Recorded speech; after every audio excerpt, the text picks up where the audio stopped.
I'm about to tell you about the largest scale adolescent-focused psychotherapy clinical trials in community mental health settings in the country to date. You know, there is an adolescent mental health crisis. So people are really out here on this grind trying to understand, once youth get into treatment, how can we ensure that it is most effective and efficient so that their outcomes are actually giving what needs to be gave? I'm in my car right now because I got to make a specific point about my GPS. But if you see a bunch of clutter and goldfish in the back from my kids, no, you didn't. Okay, so you know how your GPS is continually adjusting your route as you drive? It's taking in these data from multiple drivers, including you, like, hey girl, is that car still pulled over on the shoulder up ahead? So that ideally you get to where you want to go fastest and with the smoothest route. Measurement-based care is a clinical process that's a little bit like GPS for therapy. It's collect, share, act, collecting teen-reported data about what they say is happening in their treatment routinely throughout the course of care, sharing that data back to the teen so that they can get curious about whether or not those data are an actual fit to their experience,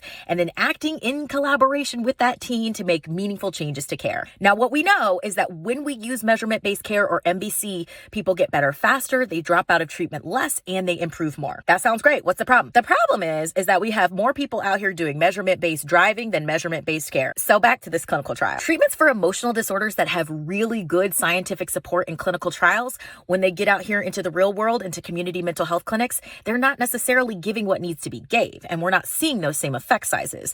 That phenomenon is called the voltage drop. Now, those treatments in clinical trials are usually targeting one thing, like anxiety or depression. If you know, teens are complex, and so we need treatments that are able to meet the level of complexity that they present with. That kind of a treatment is called a unified protocol. Okay, so we need our treatments to work in the real world, we need to use measurement-based care, and we need those treatments to be cross-cutting so that they address multiple different diagnoses.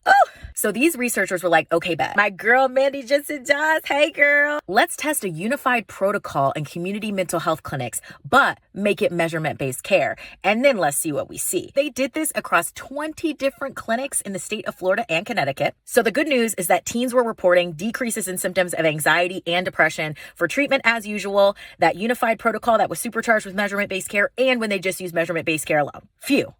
But when the unified protocol was supercharged with measurement-based care, adolescents were reporting a faster improvement in their symptoms of anxiety and depression as compared to treatment as usual. And so then they were like, wait, what about just treatment as usual supercharged with measurement-based care? Those symptoms of anxiety and depression were also faster than treatment as usual, especially for teens who were reporting higher symptoms of anxiety and depression at baseline, and for teens who had 3 or more diagnoses. Get into those results. Check out that full article for more, including limitations and future directions. Follow for more, and if you need help with MBC, you know where to find me.